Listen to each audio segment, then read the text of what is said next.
Hi, everyone, and welcome to the Franchising Matters video series brought to you by Reshift Media. My name is Steve Bjors, and I'll be your host. Today, I'm joined by Paul Rocchio, who's the Vice President of Development and Member Services at the International Franchise Association.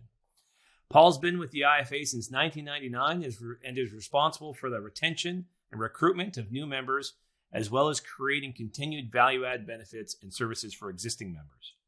He staffs the IFA Supplier Forum Advisory Board and co-staffs the membership committee.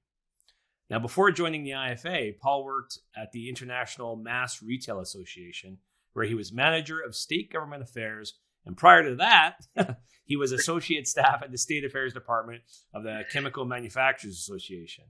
Bit of a man about town there. And Paul's a member of the American Society of Association Executives, received a certificate in nonprofit organization and management from the U.S. Chamber's Institute of Organizational Management Program. That's a mouthful, right? Yeah, that was a bit of a mouthful. And of course, he's a certified franchise executive. Very impressive. Welcome to the show, Paul. Steve, thank you so much. I'm honored to be on your show. Thank you for inviting me. And listen, quickly, for all my Canadian friends listening, just think of me, if you don't know me, think of me as the American Lou. And for those of you who know what I'm talking about, you'll know what I mean. But I am the American Lou. He's just better looking and smarter than me. I'll leave it at that. Well, quite the compliment for Lou there. Actually, he's going to be a guest of ours in a couple of weeks too. So awesome. I'll have to make sure he says that he's the Canadian Paul. Yeah. So with all that background, Paul, I'm really excited to talk with you today about your views on franchising. So I think as we're the best place to start is as we're approaching the end of 2023, the year is kind of in the rearview mirror almost now. Are there any franchising trends or big surprises that you would call out as meaningful in the past year that you'd like to talk about? Yeah, that's an excellent question, and thanks. In terms of overall trends, and I will say,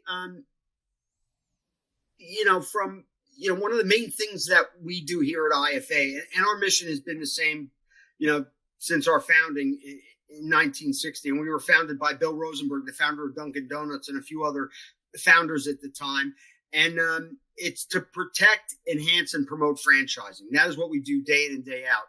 And even in my tenure, and I started off as a lobbyist, government relations, got fed up with it, but fell in love with franchising and migrated over. I had an opportunity to move over to the membership team here, and I've been hanging my hat here on the membership side for 22, 23 of the almost 25 years. And in my tenure, on the protection side of things, so what we do to protect the business format franchise model at the federal, state, and regulatory side, as we all know, franchising is heavily regulated, especially here in the States, right? But in the past almost 10 plus years now, there has been more of a direct threat on the business model, on the business format franchise model, than there ever has, in the history of at least IFA, but really in the history of franchising. So, we have been having to do more, and whether it's at the federal side, the state side, and the regulatory side with the Federal Trade Commission, and also with the National Labor Relations Board, which is a government agency. But, at the end of the day, unfortunately, the powers that be, the folks that, introduce legislation, or get members of Congress, to introduce legislation for them, which is onerous to franchising. At the end of the day, so many people just don't understand the business model. And that, I hate to say, that's been the case as long as I've been here at IFA. So we are always continually educating, whether it's the general public, the media, also, the lawmakers, and also the regulatory side on the business format franchise model, the power of franchising.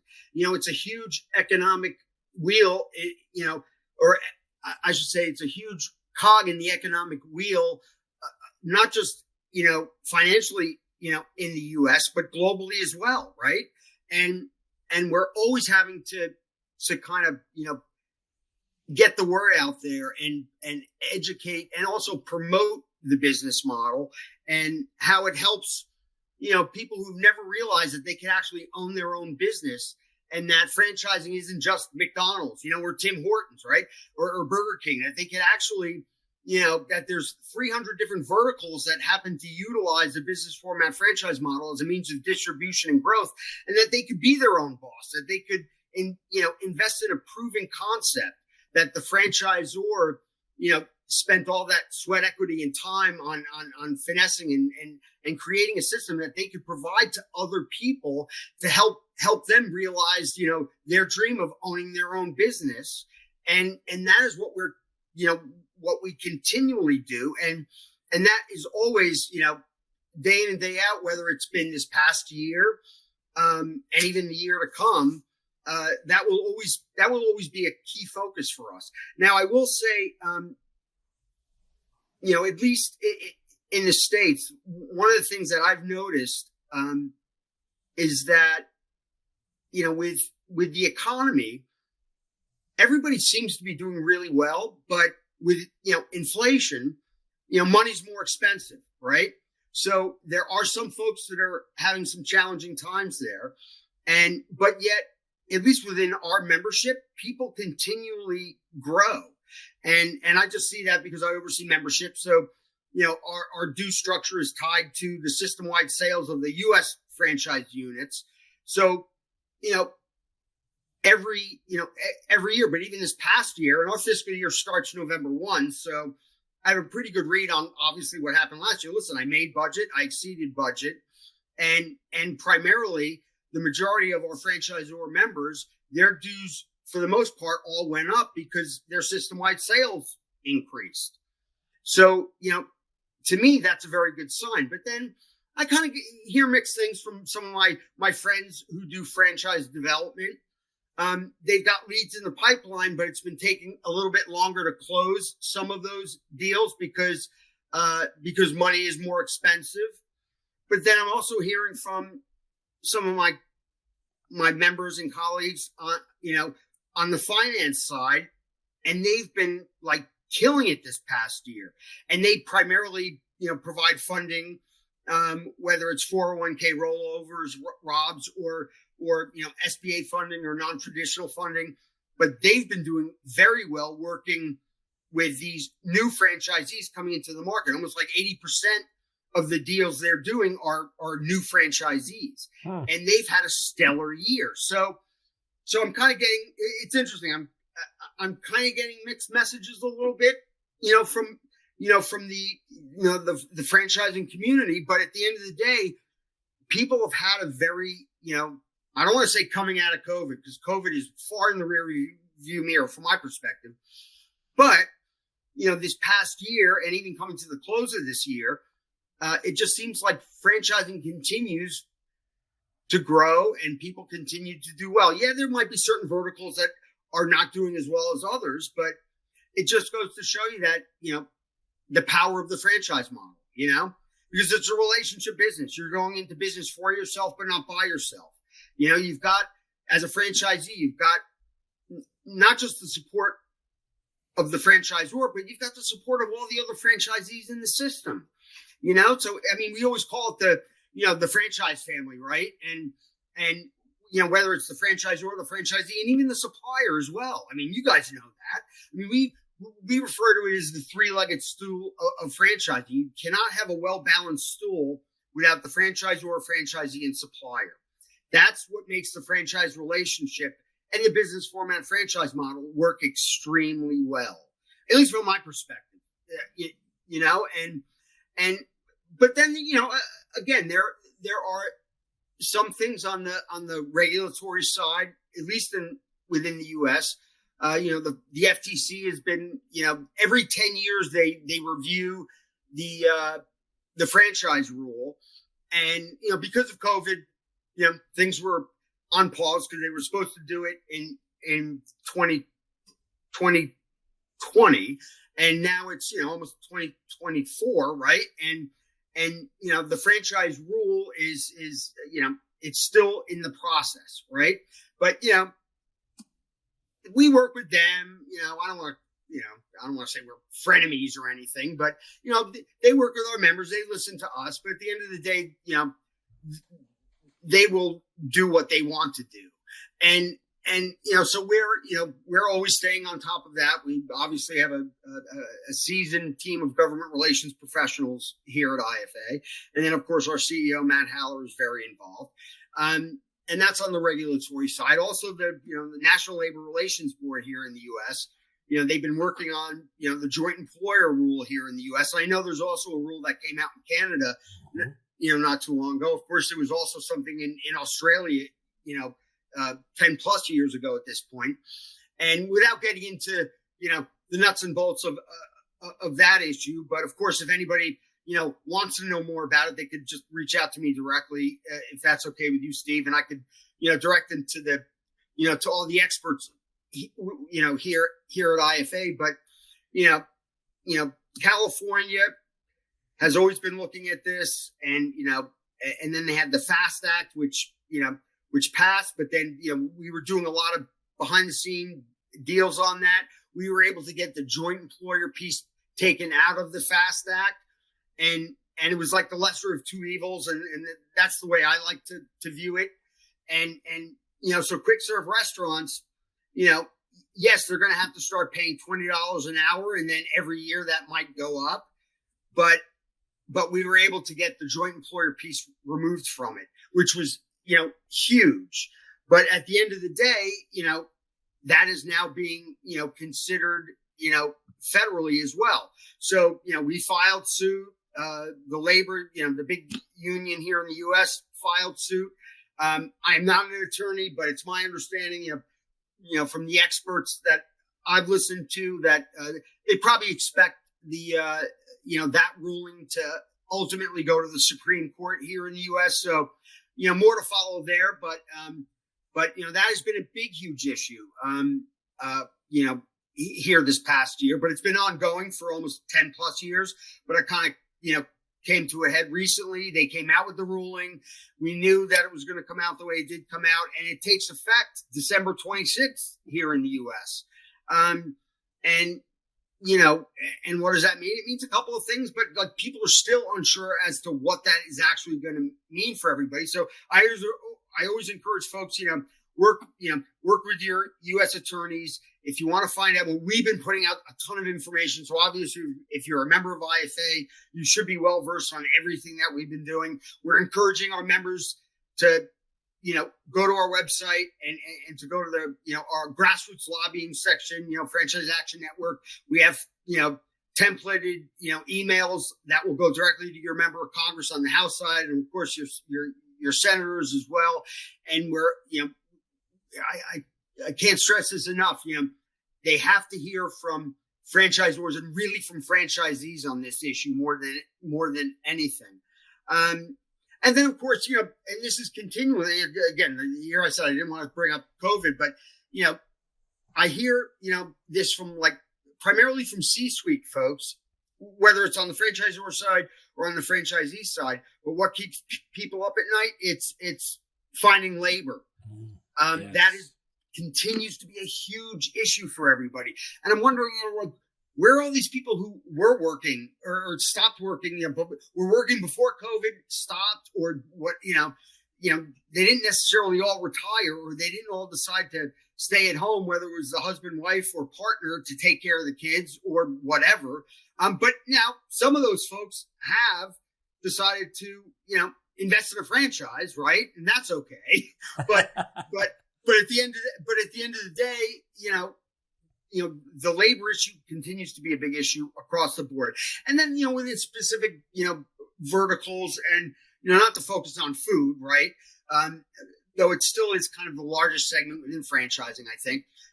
But within that segment, it could be, it could be supply chain, obviously, and that could be, in other verticals as well. Supply chain continues to be a big issue, but also just food safety as well continues to be a big issue.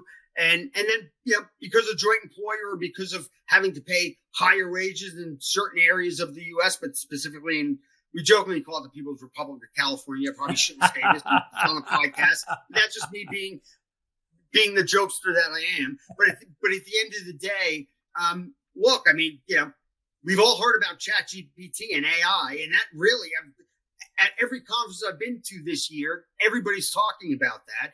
So I guarantee you, we're probably going to see more and more AI being incorporated into restaurants, right?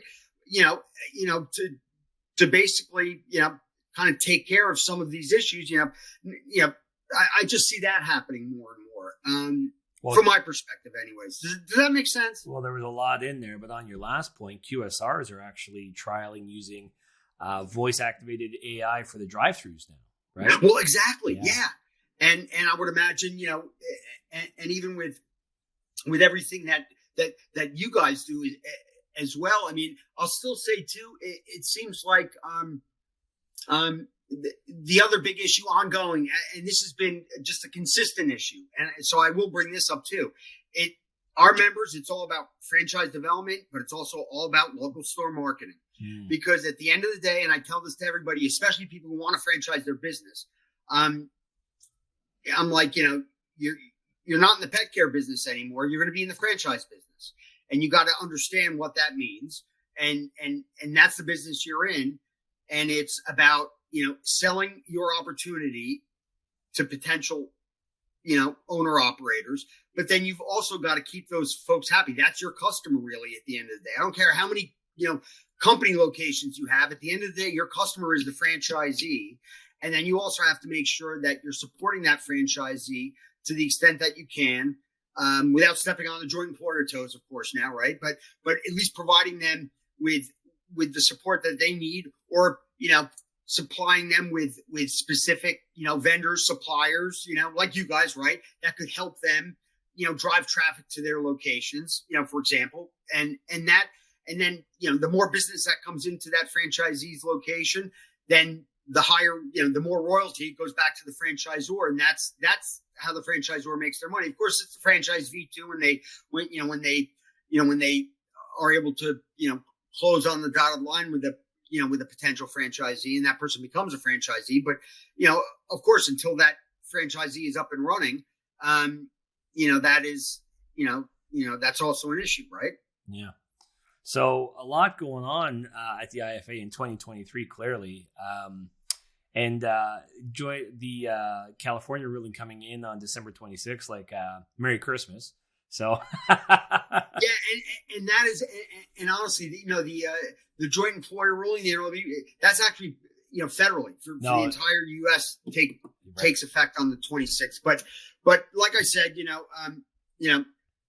here at IFA, overseeing membership, so recruitment of new members, retention of existing members, keeping our existing members happy, but also, providing the concierge service to our members, me and my whole team, and the added value.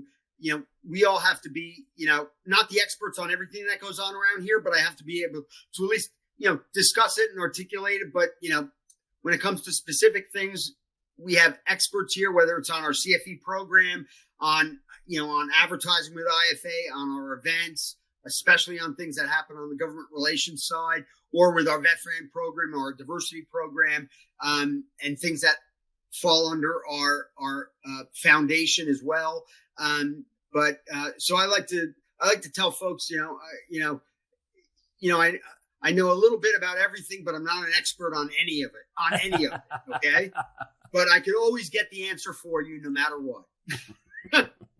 Well, it sounds to me like you know plenty about lots. So as we look, I'm humbled. As we look forward into 2024, what are you looking at, Paul? You touched on AI a little bit there, but is there anything you're looking at or the IFA is looking at going into next year that you'd like to share with franchisors?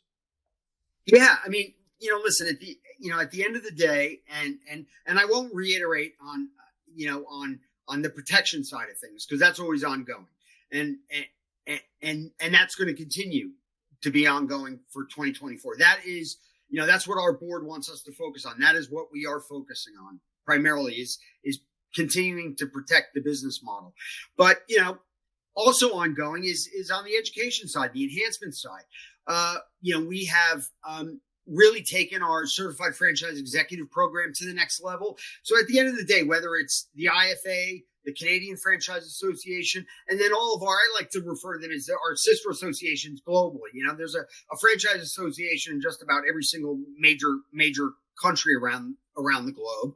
And there's the World Franchise Council. And usually every convention or every other convention, we bring all the executive directors or the CEOs.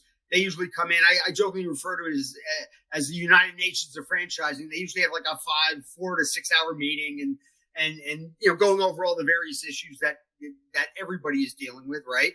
And we all tend to have the same issues. And listen, I always work very closely, with Sherry McNeil and my buddy Lou up at the CFA. I've been attending the CFA's annual for the past, I don't know, five plus years, and it's an awesome opportunity. And I do a roundtable there as well. They've been kind enough to let me do a roundtable on how to franchise in the U.S. And there's always, listen, at the end of the day, there are so many experts, whether it's here in the UK, in Australia, in the Middle East, in South America, in Canada. I mean, there are so many people who have, spent almost their entire careers in franchising. We all know people fall into franchising by accident. Nobody ever plans on getting into franchising. And that's a question I ask of everybody these days. Even founders or people who aren't founders. I'm like, how did you get involved in franchising? And everybody's story is so unique and different, And I just love hearing about it because everybody has a different path as to how they entered into franchising. It's just phenomenal, right? Even my path. I mean, I'm a government relations hack, and the association model and the franchise model is very similar. You've got IFA and all of our members, and you've got, XYZ franchisor and all of their franchisees and all of their vendors that play with them, and same with us, and it's just, so many similarities there. But I will say that, one of the things that I think from my vantage point, it's, again, inflation, where are things going? What's the Fed's going to do here in the U.S.? It still costs more to get money, right? Yeah. Whether you're a franchisor needing it for various things or whether you're a potential franchisee. I will say that what I've noticed, during the pandemic and even coming out of the pandemic is in the U.S., private equity has gotten really stepped up their game in terms of being involved in franchising. There are so many concepts that from my vantage point, I don't think they would have looked at before the pandemic, but then they started, I use the term, gobbling up a lot of different brands that I don't think they probably would have looked at, and I'm not a finance guy, but what do I know? But from my vantage point again, and I'm seeing more and more platform, what I refer to and what we refer to internally as platform companies being formed, whether it's, so private equity firms acquiring franchise brands that are in the children's space, whether it's music, or education or child care, anything that caters to, because, let me take a step back. I've always said, though I don't have any good data on this, but anything that caters to the aging baby boomer population, people with kids and people with pets, will always do well in franchising, because people always spend money on their kids. They always spend money on their pets, and they're always going to spend money to help and take care of their aging parents or loved ones. Right. But then also, on the service related side, and that's a huge, umbrella, right? Whether it's a flooring franchise or a carpet cleaning franchise or, a kitchen remodeling or a home remodeling franchise or electrical, plumbing, roofing franchise, that segment has seemed to also, taken off, but they're also attracting the interest of private equity so they can also add them to their service related, platform brands or companies that they've created within franchising.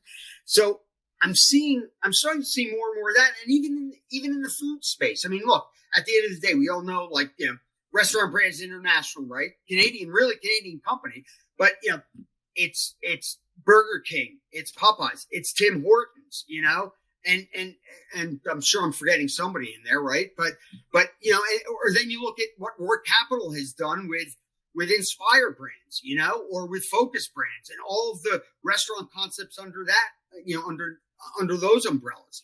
And I continually see that happening more and more, and I don't see that going away. Now, again,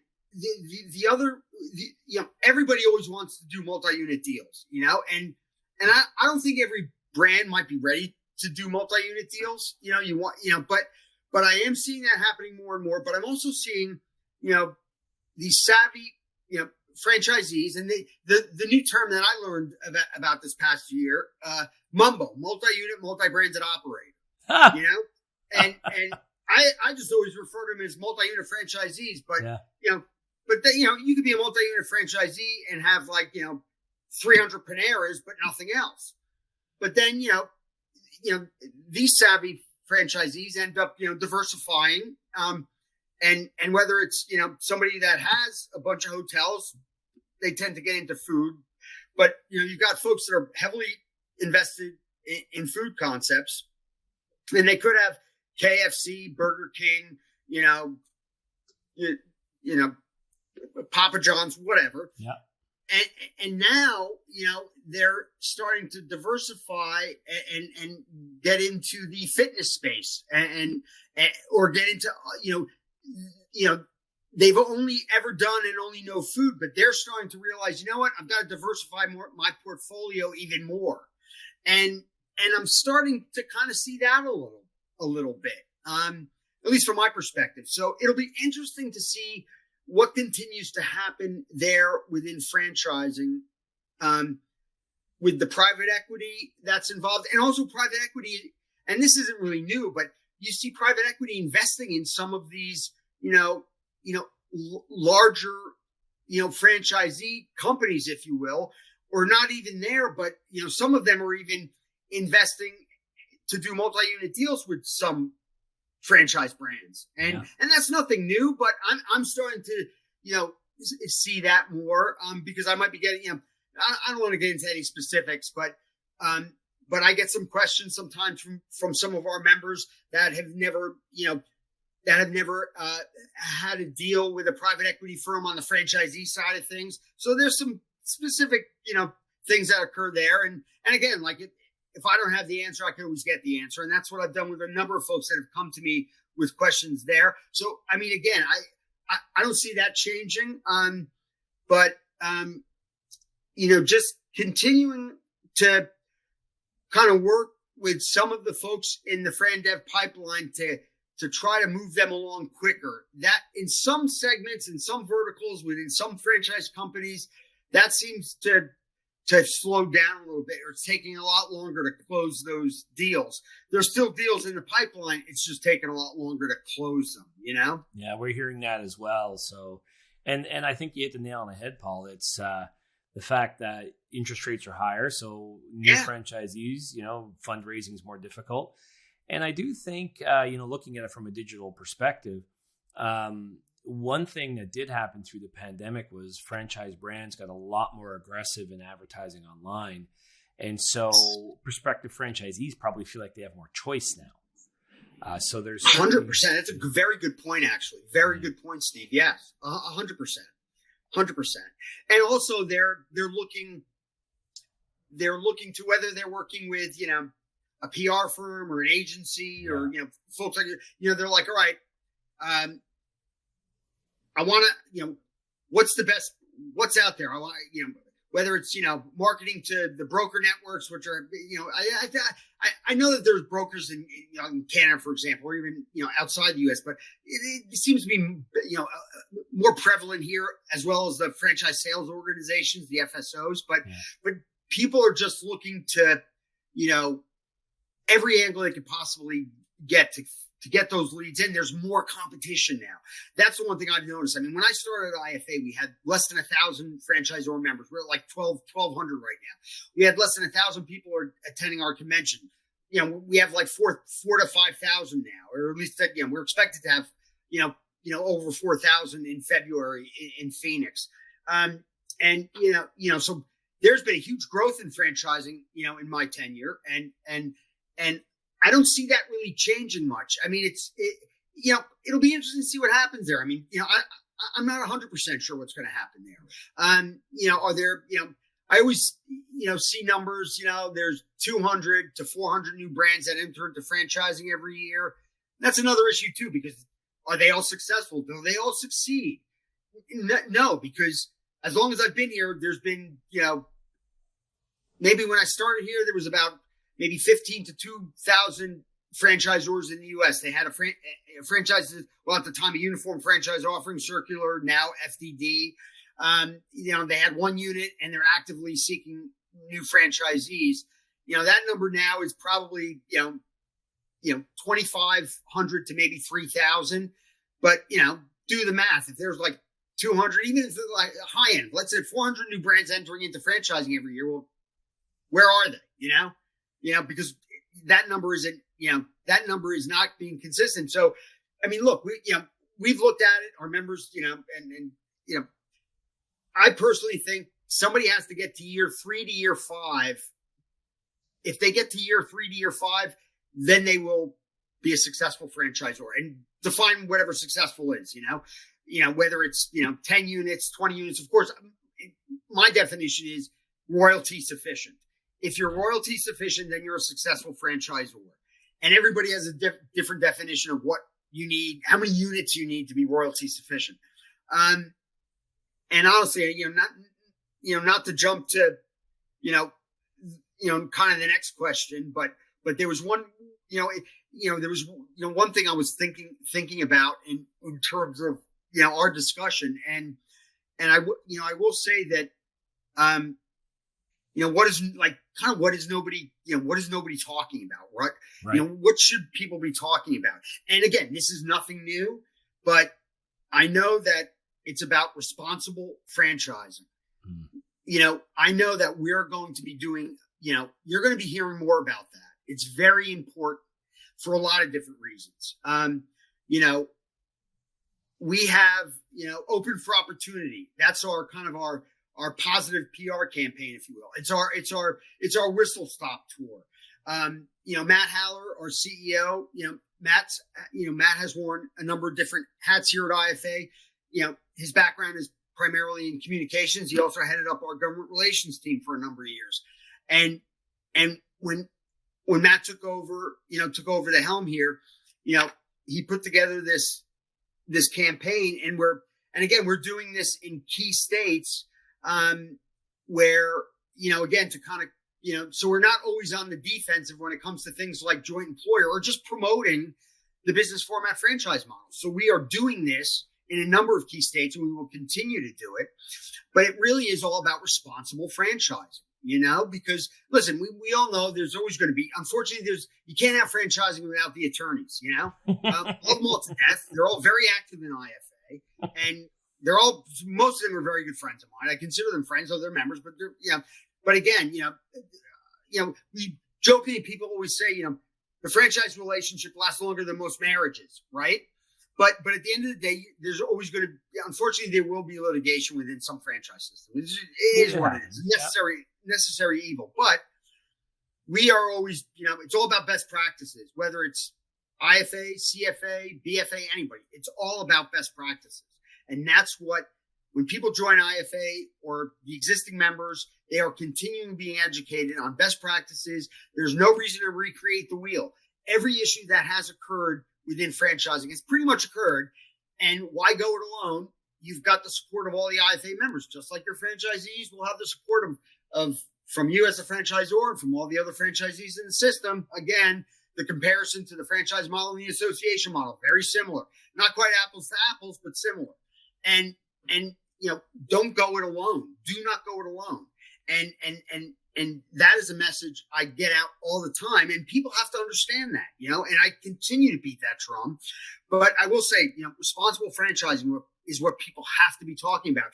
And kind of tied to responsible franchising is people also have to, listen, in the US, FTD, you got your item 19. If you've got some good numbers in your item 19, yeah, the FTC allows that. You could use that in your marketing, if you will. But you also have to be I think people should be cognizant of, don't be out there on social media saying, we've sold, 200 units. Well, how many of those units are open? Right. That's what you really should be talking about is if you could say we sold 100 units and, 80% are open, then, beat that drum. But if you sold, 200 units and you've got, 20 open, I think that's a problem. Yeah. Personally. But again, what do I know? But, that is a problem. And that's what people should be not so much talking about, but that's what they should really be looking at internally within their organizations. Are they practicing responsible franchising? Just don't like when I started early on, a million years ago, I always used to hear the term, from some of these, legacy folks, from the beginning days of IFA, like they would take anybody who fogged the mirror, and listen, and now, franchisees, whether they're all pretty much savvy business people, right. For the most part, Yeah. You still got those people like me. If I decide to become a franchisee, I've never operated a business before. Yeah, I pumped ice cream at Carvel in high school, but I've never owned my own business. So I would have a huge learning curve there. But at the end of the day, as franchising has evolved and matured over the years, really, so have the franchisees, whether they're the existing franchisees or whether they're even, new franchisees coming in. They all, they're coming from corporate America. There's, whether they were C-suite or upper management, but again, it's just understanding that, you could say no to a potential franchisee. Maybe they're not the right fit, So, your friend dev team might not like that. The ops team might be okay with that, but, you've got to really make sure you're bringing the right person, into your franchise family. Right. And then I would just be very careful about, heavily promoting. We've sold a bunch of units. How many are open? All right. That's just me. But, because that really ties into the whole responsible franchising piece. Right. And that's something that I think that people really should be talking about continuously, but even more so, in 2024, I guess, Well, and it's interesting you say that. We've done a few of these interviews, and a couple folks have mentioned that. So it is starting to come a bit to the forefront. I'm glad. Yeah. Now, you really mentioned a couple things there, Paul, I wanted to touch on. So you talked about education, and you talked about obviously getting support from the whole franchise community. So a big way to do that is we have the IFA convention coming up in February, right? Yes, 100%. And listen, I'm biased. It truly is the premier franchising event for the year. Of course, my good friends at the CFA, they have an awesome annual conference every year, usually in April, and they'll be Montreal, right? Yeah, that's right. And I attend that, and as does the CFA. Cherry and Lou and others attend our annual convention, and they exhibit at our convention, and we work very closely. And again, IFA's annual convention will be in Phoenix, Arizona, February 17th through the 20th. It truly is the premier franchising event for the year. It is ongoing educational seminars and sessions on every aspect of franchising. Whether, we also have an emerging franchisor boot camp component to our convention. So, people always think, I've got to be a well-established franchisor. I cannot begin to tell you how many of our emerging brands, right? Or even if they move from startup to emerging, again, whatever you think your definition is or other folks, but, they always tell me, gosh, I wished I had gotten involved in IFA when I had like 0 units. I would not have made all the mistakes that I made. And now these people are dealing the Kool-Aid and telling folks you need to join IFA. And, so yes, there are so many, we have different tracks at our convention, for startup and emerging brands, for established brands, whether it's just marketing or other, other things, or whether you're looking to go international. Of course, that's either, Canada down to the States, from the States up to Canada. And that always tends to be the first point for folks, because of the commonality of language. And it's, we're kind of, we're a sister province, or you guys are a sister state, right? Depends who you ask. Yeah, exactly. Right. But again, it's, there is just, and it's all about networking. Right. And again, it's this whole franchise family. You come to the IFA convention, not just to learn, but also to build your network. Of course, as a vendor, as a supplier, exhibiting, but I always tell people, listen, you're going to exhibit. Don't think you're going to walk out of here with 10,000 new clients. Right. You're going to walk out of here with, thousands of, hopefully, of new relationships.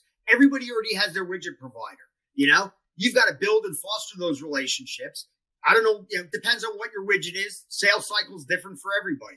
Could take 6 months. It could take a year, 2 years. Who knows? But, that's, you're going to build relationships at the convention. I tell people all the time, you can't be a wallflower. You've got to be, you can't be an introvert. You got to be an extrovert. As you're riding down the escalator, riding down or up the elevator with somebody, sitting next to somebody at an educational session, especially the suppliers. I'm like, just don't go there to sit in your booth and then go do whatever. You've got to go to the educational sessions, especially the ones, that pertain to your industry, because you're going to learn what the franchisors and franchisees need and care about. And then, you got to turn to the person to your left and to your right and introduce yourself. Say, hey, what do you do? This is what I do. Some of the best relationships I've forged, not just at IFA events, but at this whole cottage industry built up around franchising, is because you've got to just introduce yourself to people all around you all the time. And that is key. So again, it's building relationships, it's learning best practices, and it's also promoting your brand and being the face of your brand, whether you're a franchisee, franchisor, or supplier. And then listen, as a franchisee, it's networking with franchisees from other systems. I hear it all the time from our franchisee members. That's really the key thing for them. I mean, granted, we lobby on small business issues, right? But at the end of the day, they like to either, benchmark against other franchisee systems, and they're like, wow, we do everything right within our system. There's nothing wrong with realizing that. And same as franchisors, I hear that all the time. Well, I come to the convention, but, I benchmark myself. I hear these other, folks and having conversation with folks, and it's really good to see that we're doing everything right. There's nothing wrong with knowing that. And then also educating those folks and saying, and this is what we do, and this is how you can be beneficial. Yeah, there's competitors in every vertical, but franchising is franchising. It's all the same, whether you're flipping hamburgers, switching out mufflers, or trying to, fill hotel beds. Your franchisors pretty much all deal with the same issues, right? And you will always learn from other folks from other systems, whether they've been in franchising for 30 or 40 years or 10 years. You're going to learn from everybody. So, again, it's, kind of the year always starts with the IFA convention. And it's really the premier place for people to meet the movers and the shakers within the world of franchising. And then I always encourage folks to look at, we have some partnered events with folks here. We put on franchise expos here every year with our partner, MFE, Comexposium. We partner with Franchise Update Media Group. And, of course, I work very closely with Lou and with Sherry on a number of things. My colleague Alan, who oversees, among other things, international, works very closely with Sherry on a number of things, specifically as it pertains to the World Franchise Council as well. And I always learn something new from Lou all the time. And I like to think he learns something from me all the time. And he and I are due for a call here probably next week at this point. Every week is crazy, right? But, it's a good problem. It's a very good problem to have, right? And I'll say yeah, go ahead. Sorry, just as someone who Reshift Media attends quite a number of conferences. It is always fascinating that in franchising, how willing people are to share information and share their experiences. It's quite uncommon. Many other associations, retail or other types, I don't find that same willingness to share experience and information. So it is an awesome event. If you haven't attended the IFA convention, you're really missing out. So if you can make it down to Phoenix, not a bad place to be in February, I would mention. It's a good. I would hope so. It's funny. It always tends to, whether we're in Vegas, and just so folks know, starting in 2025, our convention is always usually in February, sometimes early March, but we will be moving. The convention will be in Vegas for time and all eternity, most likely at Mandalay Bay. But this will be this convention in 2024 will be the last non-Vegas convention. We're kind of outgrowing most places. But, for anybody listening to this, if you've never been a member of IFA before, and if you've never attended the IFA convention before, if you don't mind me saying this, Steve, if either work through Steve or Steve could connect you to me, and I'd be happy to potentially, offer you, a sweet deal to get you to the IFA convention. Okay. Right. And again, that's for, if you've never been a member of IFA before, we have a pretty, easy for me to say, it's a pretty low entry rate based on system-wide sales. So if your system-wide sales are below $1 million US, and this is just for US brands, it's $26.25.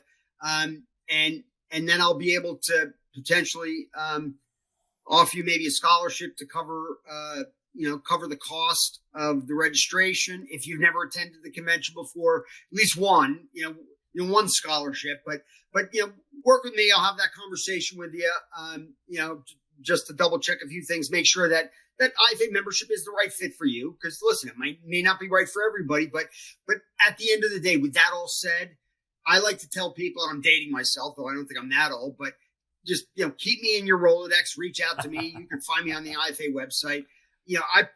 I provide, free, I give out free information to people all the time. Again, I'm not an attorney. I don't consider myself a franchise consultant, but with, the 25 years of this useless franchise knowledge up here in my noggin, I'm more than happy to, use me as a resource, and of course, for selfish reasons, I think everybody, if you're involved in franchising, you should be a member of IFA and help us, protect, enhance and promote franchising day in and day out. But just know that I'm here as a resource for anybody listening to this awesome podcast today.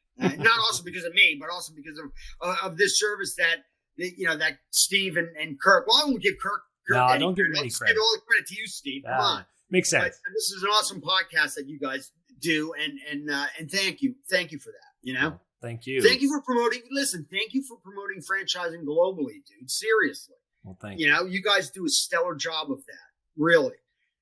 So thank you for that. I appreciate that. Thank you, Paul. So speaking of free advice, last question. If you had to pick one thing, I know this is going to be a tough one, but pick one thing, one piece of advice you would give franchise systems as they're looking forward into next year, what would it be? If they're not customers of yours, to use, no, I'm kidding. Members of IFA, Well done. Honestly, at the end of the day, this is a really good question, and kind of like, to bounce it off of what I really just said. At the end of the day, whether you're thinking about franchising, brand new to franchising, even if you've been in franchising forever, there's no reason to go about this alone. There's a reason why our members, our volunteer leaders, everybody calls it the franchise family, whether you're a franchisor or franchisee or supplier. There is no reason to live on an island. Whether you join IFA, join CFA, join BFA, join, the Australian, don't go about this alone. There are so many resources out there. There are so many people who will be your mentor out there.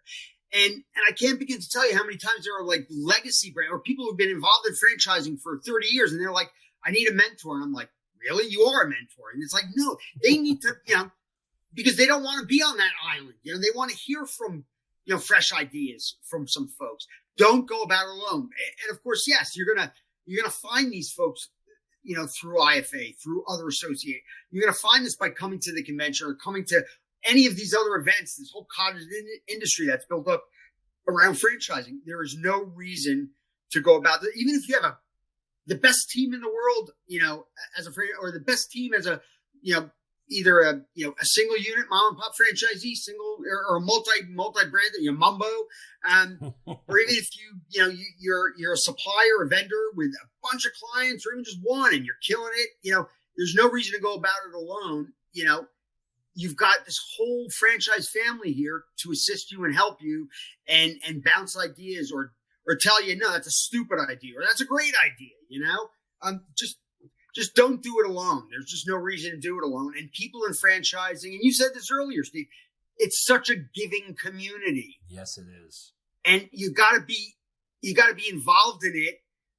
And then you also you have to start giving back to the people coming in behind you.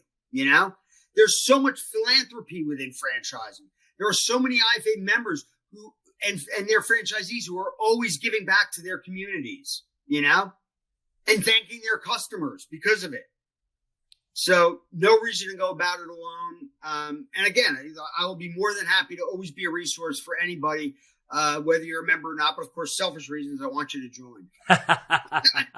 Well, I kind of get that feeling a little bit. Well, Paul, this has been amazing. Thank you so much for sharing your thoughts. Thanks to everyone for listening in. If you haven't done so already, I encourage you to click the like and subscribe to stay up to date with all of our episodes. Thank you, Paul, for your time, and thank you to everyone who's listening. And I hope everybody has an excellent day. Steve, thank you for this opportunity. Thank you so much, my friend. Stay well, buddy. Thank you.